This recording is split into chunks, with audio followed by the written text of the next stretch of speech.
Hazrat Ibn Umar radiyallahu anhu states, after returning from Taif at Jirana, Hazrat Umar bin Khattab radiyallahu anhu submitted to Allah's Apostle sallallahu alayhi wa alihi wasallam, O Allah's Apostle sallallahu alayhi wa alihi wasallam, I, in the pre-Islamic period of ignorance, vowed to observe one day itikaf in the sacred mosque. So what do you direct? He sallallahu alayhi wa alihi wasallam said, go and observe one day itikaf.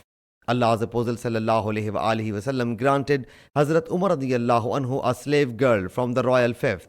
When Allah's Apostle sallallahu alayhi wa alihi wasallam manumitted the people's captives without taking any ransom, and Hazrat Umar radiyallahu anhu heard them, the captives, say, Allah's Apostle sallallahu alayhi wa alihi wasallam has manumitted us.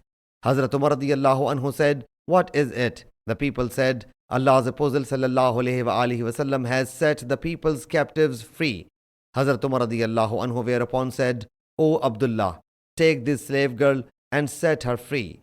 Sahih Muslim Hadees number 4270.